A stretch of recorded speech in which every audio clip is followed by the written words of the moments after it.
आपल्या आजूबाजूला वडाची, पिंपळाची शेकडो वर्ष जगणारी झाड आहेत. पण या झाडाचं वय नक्की किती हे कसं कळतं हा प्रश्न अनेकांना पडतो. झाड तोडलेलं आहे की जिवंत आहे यावर झाडाचं वय ठरवण्याची पद्धत अवलंबून असते. झाड तोडलेलं असेल तर त्याच्या खोडाच्या छेदात दिसणारी गोल गोल वर्तुळे म्हणजे वलय मोजून झाडाचं वय अचूक कळू शकतं. खोडात दिसणारं प्रत्येक वर्तुळ हे त्या झाडाच्या एका वर्षाच्या वाढीचं प्रतीक असतं. पावसाळ्यात झाडाची वाढ जास्त होते, त्यामुळे त्या काळात तयार होणारी वर्तुळं जाड दिसतात. तर दुष्काळ किंवा कमी पावसाच्या वर्षात वाढ कमी झाल्यामुळे वर्तुळं पातळ दिसायला लागतात. या शास्त्रीय पद्धतीला डेंड्रोक्रोनॉलॉजी असं म्हणतात.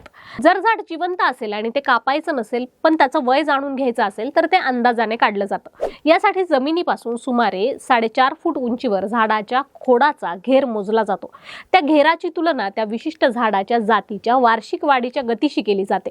वेगवेगळ्या झाडांच्या जाती वेगवेगळ्या वेगाने वाढतात, त्यामुळे प्रत्येक झाडासाठी एकच मापदंड लागू होत नाही. उदाहरणार्थ वड, पिंपळ यासारखी झाडं हळूहळू वाढतात, तर निलगिरी किंवा पॉप्युलर सारखी झाडं जलद वाढतात.